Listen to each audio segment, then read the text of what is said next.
Bom dia, boa tarde, pessoal. Para quem não me conhece, eu sou o David. E antes da gente falar sobre o Sola Fide especificamente, a gente vai falar um pouco sobre o contexto da Reforma Protestante e o quão importante ela é para a gente. Primeiro de tudo, nesse ano a gente comemora 500 anos da Reforma Protestante.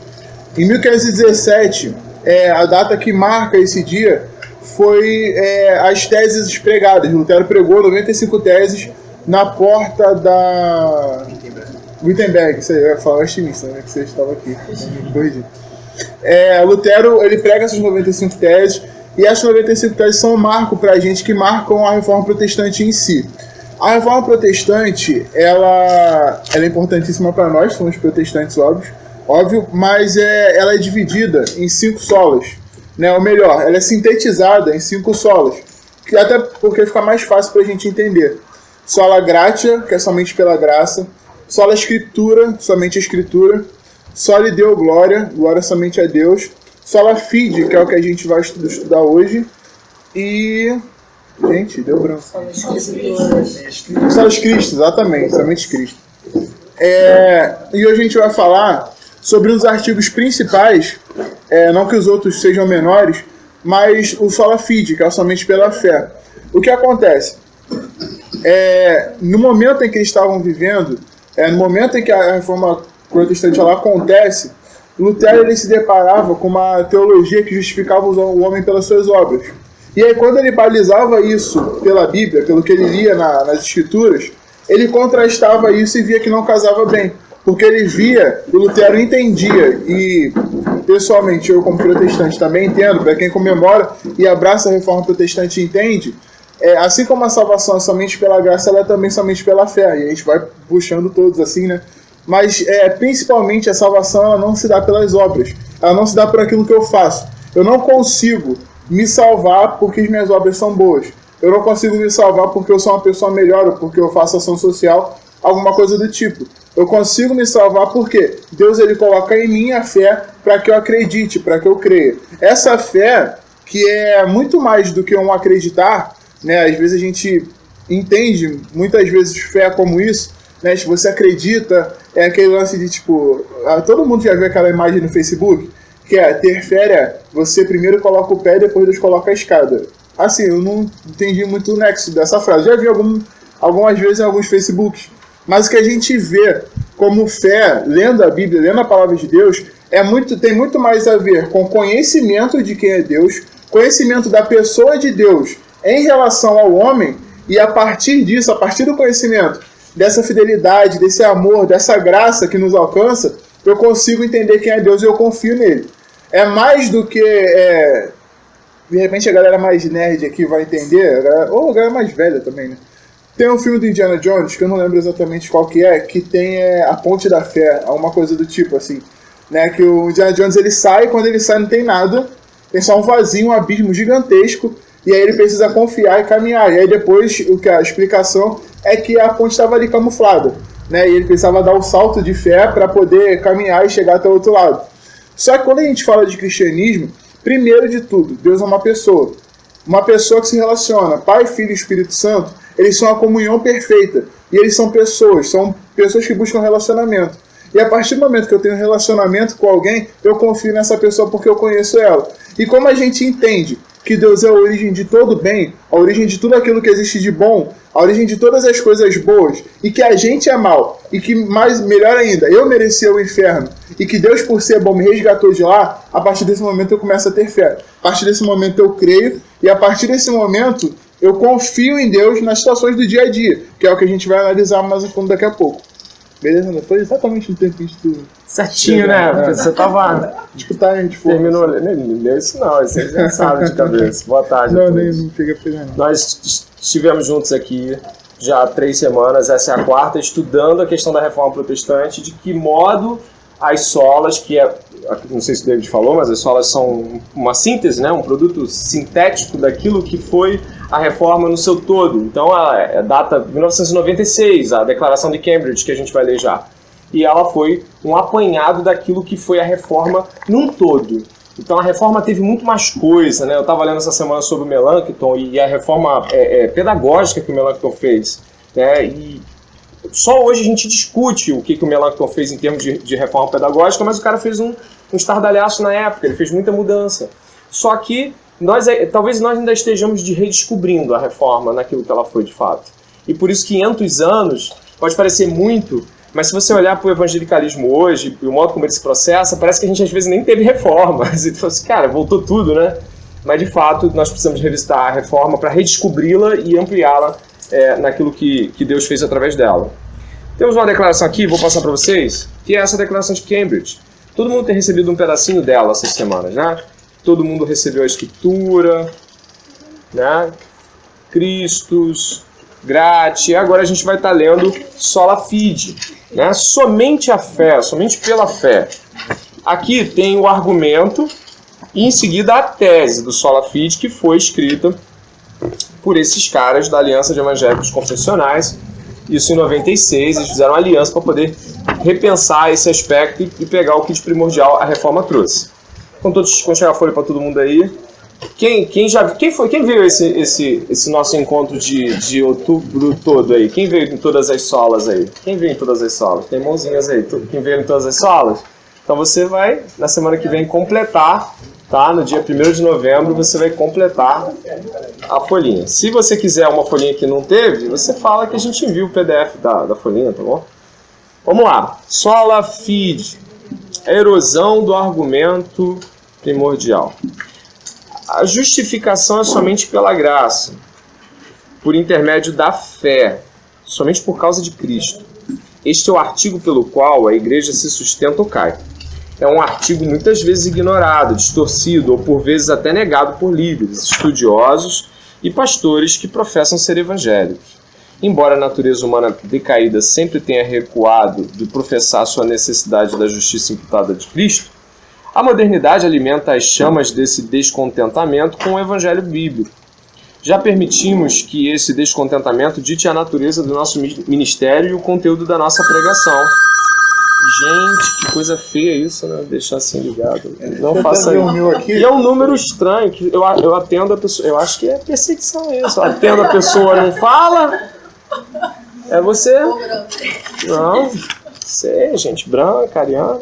Muitas pessoas ligadas ao movimento do crescimento da igreja acreditam que o entendimento sociológico daqueles que vêm assistir aos cultos é tão importante para o êxito do evangelho como é a verdade bíblica proclamada. Olha que interessante, né? Tem muita gente que faz culto medindo a audiência. E a gente não está falando aqui de cultura, não é fazer o culto com uma cultura compreensível para aquele núcleo de pessoas. Não, o cara está criticando aqui o fato da gente produzir culto, produzir igreja e fazer isso mediante uma demanda de mercado. Não, ali tem mais jovens, então a gente tem que fazer um culto mais animado, bota 7 louvores e 10 minutos de pregação. Não, ali, então é mexer antropologicamente com o ser humano e negar a verdade. A verdade passa a ser um acessório. O que importa é que a gente faça um culto socialmente, antropologicamente correto. Isso é um problema. Por mais que a gente tenha que entender a relevância cultural nos cultos e a gente entender que o culto precisa ser comunicável, a estrutura do culto, a palavra de Deus e o evangelho são inegociáveis. E a estrutura, quando eu digo estrutura, não é a liturgia, mas é aquilo que o culto é. O culto para Deus, a glória é para Deus. O evangelho sendo pregado. A Bíblia não sendo apenas um apêndice da nossa reunião, sabe? Eu já fui a cultos, eu acho que você também, tá? Você não precisa dizer aonde, mas eu já fui a cultos que eu me senti uma reunião de amigos. Não parecia que o Espírito Santo estava ali. Não tinha Espírito Santo. Para que Espírito Santo? Tinha meus amigos ali. Eu já fui a cultos também, onde é nítida a necessidade de você dar um dinheiro. O culto estava girando, a coisa estava indo num clima que no final ia dar grana. Você já foi a cultos assim? Já? Ou então algum culto à personalidade. Gente, dia de mãe, dia do pastor, dia da avó, dia do tudo. No domingo é culto a tudo, menos a Deus, né? E aí 45 minutos, não sei quem me falou esses dias aí que teve um negócio lá na igreja, lá, teve a pastora lá, e aí foi 4 horas de culto à pastora. Não sei quem me falou isso aí, né? Tem gente sorrindo, então já sei quem é. Então você imagina que cultos a tudo são feitos. Mas e o culto a Jesus Cristo? Onde a Bíblia é evocada de tal forma, você já leu os profetas menores, às vezes eles vêm com aquelas coisas assim, o peso de Cara, quando eu leio o peso da palavra de Deus ali, tipo, eles começam já dizendo assim que existe algo muito severo e intenso que vai ser proclamado através da boca de um profeta. Você já esteve em cultos onde a presença de Deus era tão grande que quase te vergava para baixo, ao ponto de você reconhecer que não deveria estar ali de tão miserável que era? Pois é, eu também já estive em cultos assim. E eu tenho certeza que quando a gente está falando sobre um culto bíblico, ele precisa ser centralizado nas Escrituras e ele precisa ser compreendido com a fé. A fé tem que estar no lugar certo. Não é a fé de todo mundo, sabe? Aquela fé... Todo mundo tem fé mesmo. Não é essa fé que parece ser comum a todo mundo. Eu tenho fé... Tem gente que tem fé que o time ganha. Eu tinha um conhecido meu que achava que o América ainda ia ser campeão carioca, brasileiro. Romário ia voltar a jogar pelo América. Romário ia voltar a jogar pelo América. Voltou, jogou uma partida, não foi? Mas não é esse tipo de fé que é uma espécie de esperança, sabe? Tem gente que confunde fé com uma esperança humana. Eu não estou falando de fé enquanto esperança. Estou falando de fé enquanto o que a Bíblia diz que fé é. E nós vamos estudar hoje fé para entender qual é o argumento da Bíblia sobre fé. E a gente usa essa fé quase como um amuleto, né? Tipo, você tá lá, um gênio da lâmpada, sabe? Você tá numa situação difícil, o Aladim vai lá, ele balança, esfrega a lâmpada, e aí o gênio vai aparecer e vai resolver todos os teus problemas. Aí a gente canta, né, que andar com fé eu vou, que a fé não costuma falhar e tal. Mas peraí, fé no quê? No que eu deposito essa minha fé? Acho que há um tempo atrás, em 2013, tal, quando eu tinha o costume de escrever, eu tinha tempo e paciência para isso, eu escrevi uma vez um artigo sobre isso, que o objeto da fé é mais importante do que a fé em si. Muitas vezes a gente está com a fé pequena, a gente está com a fé que não consegue ver muito além, e você falando de profetas menores, você vê isso o tempo inteiro, principalmente nos profetas menores, e cara, o Jeremias, meu Deus, aquele cara, ele... Sério, às vezes parecia que ele não tinha fé, mas assim, ele tinha. Só que a situação estava tão zoada, tão doida, que ele olhava para a situação e parecia que não tinha fé. Mas a questão era em quem ele colocava a fé dele. E aí quando ele pensava sobre isso, a fé dele aumentava. Não porque ele tinha pouca fé ou muita fé, mas porque, e aí daqui a pouco a gente pode falar melhor sobre isso, assim como Jesus fala sobre o grão de mostarda, ele regava essa fé todo dia pensando em Deus, pensando nas coisas de Deus. E isso fortalecia a fé dele. Então, assim, diferente do que a gente entende no folclore ou nos ditados, eu gosto de música, a gente tá negando música, principalmente MPB. Mas, cara, antes da gente cantar essas coisas, o problema é nem tanto cantar, mas pensar sobre a forma como a gente está cantando. Porque às vezes a gente coloca na fé um poder que ela não tem, porque a fé é colocada em alguma coisa. Se a fé ela sai de Deus, ela se torna uma crendice vazia, né? Ela aí deixa, como a gente estava falando antes, de se tornar conhecimento para se tornar esse salto, para se tornar esse amuleto que a gente usa, essa lâmpada do gênio que a gente esfrega, né? Analisar, por exemplo, uma canção tão famosa, que todo mundo já deve ter ouvido falar, Rompendo em Fé. O refrão fala, rompendo em fé, com ousadia vou mover o sobrenatural. Quem é que disse na Bíblia que eu movo o sobrenatural? Quem é que disse na Bíblia que eu tenho poder em mim mesmo para fazer isso? Não tem. Ah, mas a música não tem uma construção toda que... Irmão, todas as vezes que eu digo que vou fazer alguma coisa, eu me lembro de Tiago. Eu digo que Tiago vai falar pra você assim, não diga aqui que tu vai pra lá, ou que tu vai pra cá. Fala assim, se o Senhor permitir. Sabe, e é muito perigoso quando nós temos fé na fé, o fideísmo, né? Não sei se o David chegou. O fideísmo é fé na fé, eu tenho fé na minha fé. Nós precisamos ter certeza de que quando estamos falando de fé, estamos falando da fé bíblica. E não daquilo que é o senso comum da fé. A palavra fé pode ser usada de várias formas. Eu tenho fé que vou passar numa prova, eu tenho fé que você vai conseguir. Mas, de fato, se o argumento da fé for argumento cristão, ela é baseada em outra estrutura. Olha o que vai dizer aqui esse pedacinho da erosão do artigo primordial, aqui no Sola Fide, no segundo pedacinho, no segundo tomo aí, ó. Vai dizer assim, no primeiro ponto, vai dizer como resultado, achou?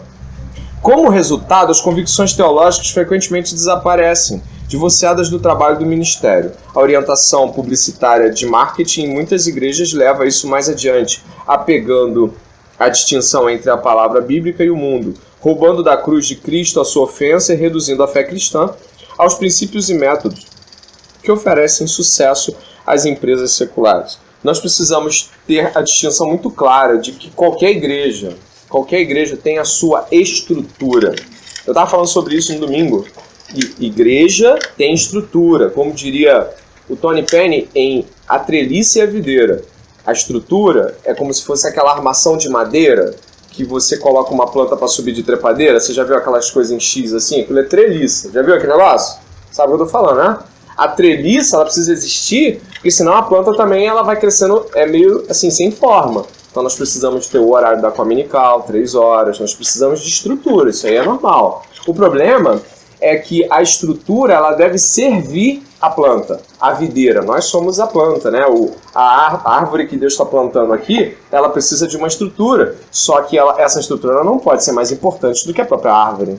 Então, quando pensamos em igreja, toda igreja tem uma estrutura, toda irmandade que se junta para fazer um ajuntamento e trabalhar com responsabilidade, ela precisa de uma estrutura.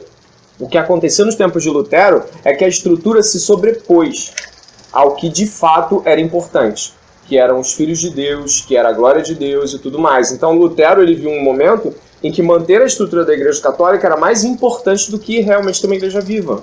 E quando ele proclamou aspectos da fé que ninguém mais proclamara já, talvez há muito tempo, como, por exemplo, a verdade primordial do Evangelho, Lutero encontrou um problema. A verdade do Evangelho iria bater de frente com várias estruturas, tais como purgatório, tais como justificação meio por obras, meio por fé, tal como a autoridade infalível do Papa, apesar de não haver uma infalibilidade papal em nenhuma bula. Só na bula Sílabus de 1800, não sei quando, é que o Papa é colocado como o infalível. Isso só foi usado uma vez também, né? Para aquela questão da maçonaria, teve aqui no Brasil também. Isso. Não, essa infalibilidade papal tem todo... É que às vezes assim, tem muita coisa que é desinformação que a gente lê.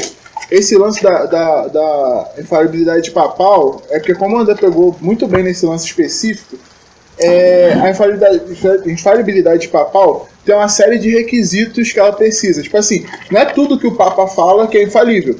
Para ele proclamar uma coisa que é infalível, tem que ter toda uma ocasião, ele senta, acho que é na cadeira de Pedro, alguma coisa assim. Desculpa, eu não entendo de igreja católica. Ele tem que estar oficiando em determinado momento. Isso só foi usado, acho que uma vez, quando eles falaram sobre a Assunção de Maria.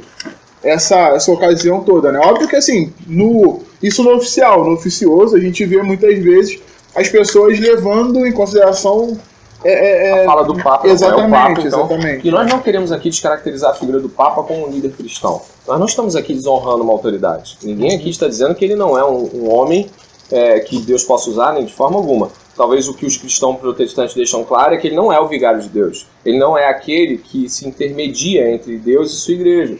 Ele não é aquele que senta na cadeira de Pedro. Jesus não deixou ninguém para fazer sucessão de Pedro. Pedro foi quem Pedro foi naquele tempo. E ele foi um grande homem, ele foi um apóstolo de Deus, mas ele não recebeu sucessões apostólicas com base. Né? Exatamente. A postura é a seguinte: a Igreja Católica, a qual nós respeitamos, e aqui não há nenhum problema, né? Bem católicos aqui, são bem-vindos.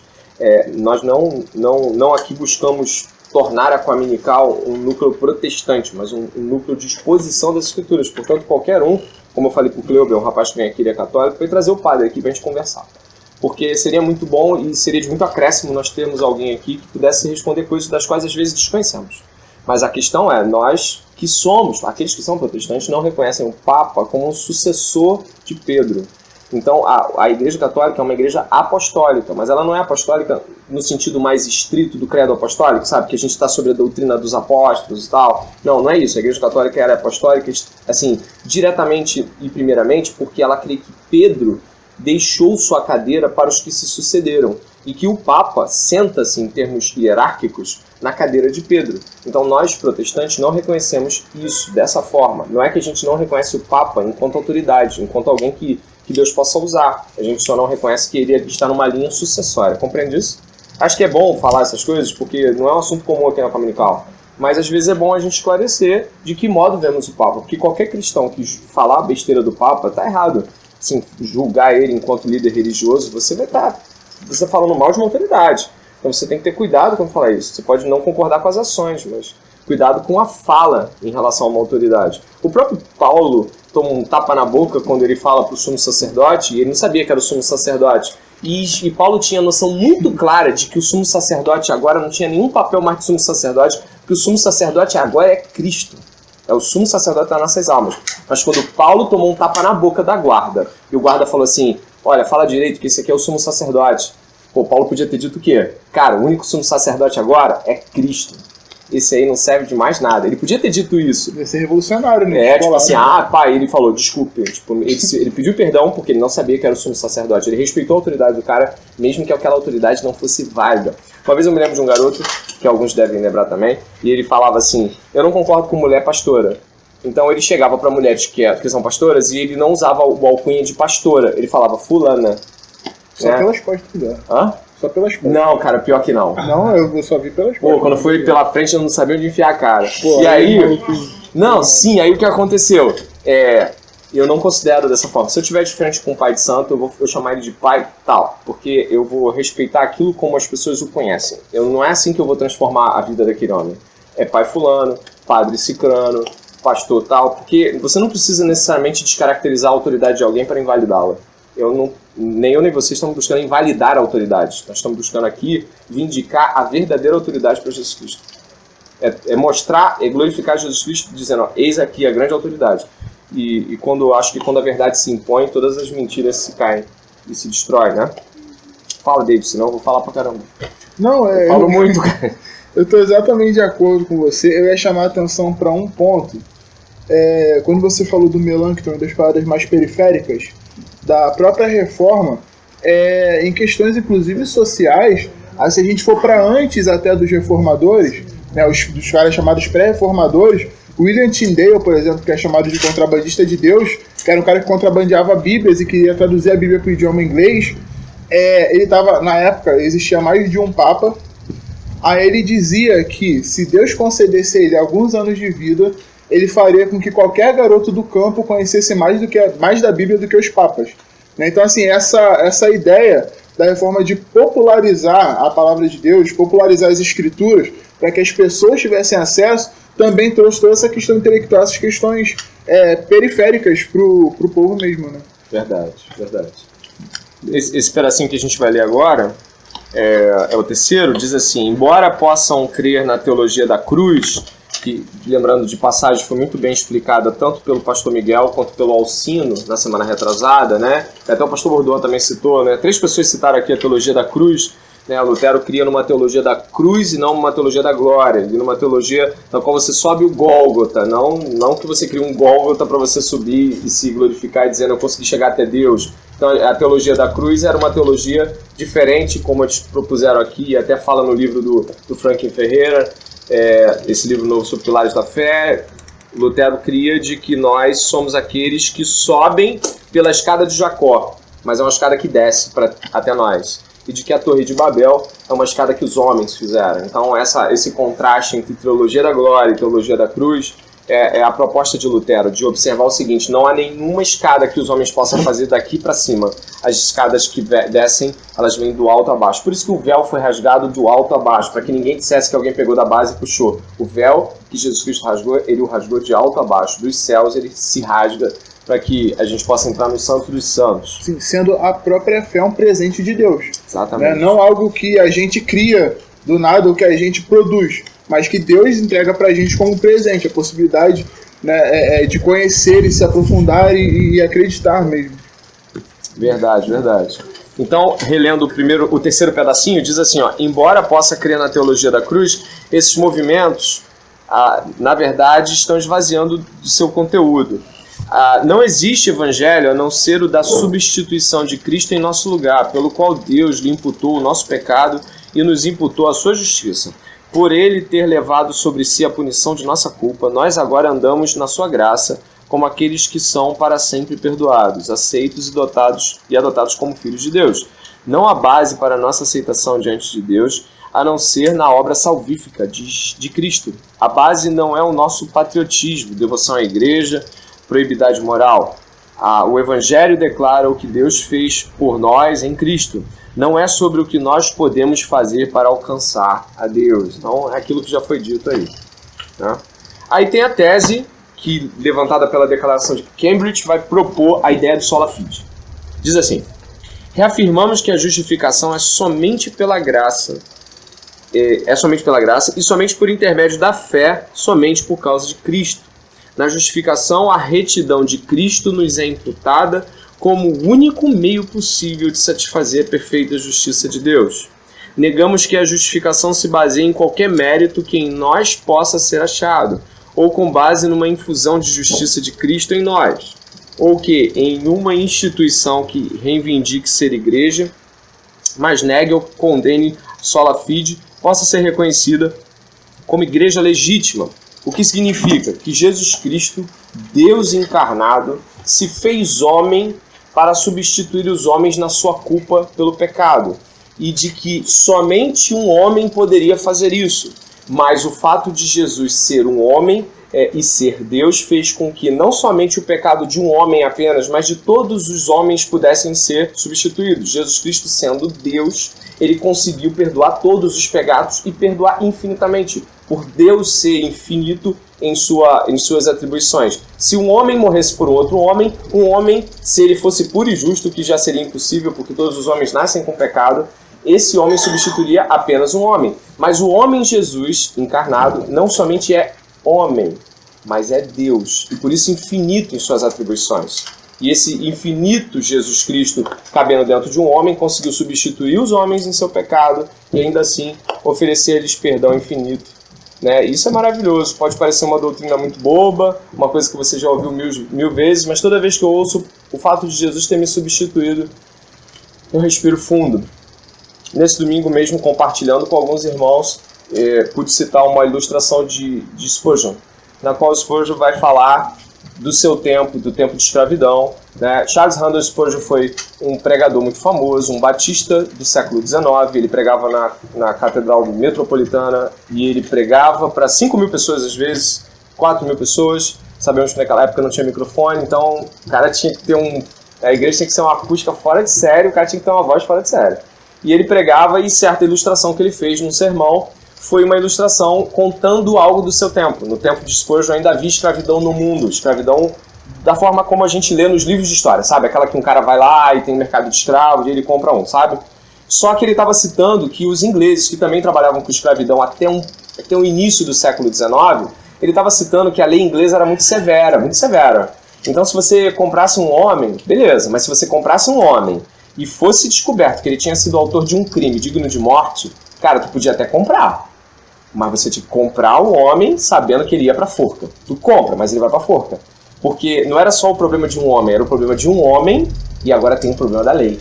Portanto, o Spurgeon vai deixar algo interessante nisso. Ele vai falar que o nosso problema não era só o fato de que nós estávamos vendidos pro pecado. Sabe, a gente não era só escravo do pecado. A gente era escravo do pecado e réu de Deus. Então, o que acontece? Deus poderia ter nos comprado? Sim. Mas ainda havia o que para resolver? A lei. Nós ferimos, digamos assim, a lei, nós quebramos a lei e deveríamos morrer. Porque o salário do pecado é a morte. Então, o que Jesus fez? Ele comprou o escravo, mas o escravo era réu de morte. Então, ele comprou o escravo e ficou no lugar dele. Isso é fascinante. E aí o Spurgeon ele completa a ilustração falando algo assim, ele fala assim: nunca se houve notícia na Inglaterra de que um senhor de escravos tenha comprado um escravo que iria para a forca. Então na vida real já é uma coisa muito clara, nunca se compraria um escravo que você saberia que ia morrer. E se você comprasse um escravo que ia para a forca, você tinha que comprar uns dois, você tinha que comprar um e o outro, porque aí você ia ter que dar um no lugar dele. Ou você substituiu, que seria impensável, um senhor de escravo se substituir pelo escravo. Jesus Cristo fez isso por nós, nos comprou e ainda morreu no nosso lugar para satisfazer as exigências da lei. Crer nisso só por fé. E é por essa fide, né, por essa fé, né, o sola fide aqui em latim, né, somente pela fé nós podemos entender tal coisa. Entender por conhecer. Né? Eu entendo e eu conheço, aliás, eu entendo Cristo porque eu conheço. Eu acredito em Cristo porque eu conheço. E aí, pra gente entender bem, por exemplo, eu conheço o André desde 2009, 2010. 2010 acho que eu comecei a conhecer melhor e tal. 2011 a gente virou amigo mesmo. E assim, eu conheço o André, eu sei, conheço a índole dele e a palavra dele. No caso dele, o André é um pecador miserável, digno de inferno que nem eu. Né? A gente tá todo errado. Mas ainda assim, por conhecer o André, se ele fala que vai fazer o melhor, Se acontece alguma coisa, sei lá, sumiu uma parada minha, da minha mochila, o André fala, cara, não fui eu conheço o André. Então, por mais que eu não tenha provas, eu vou acreditar no André.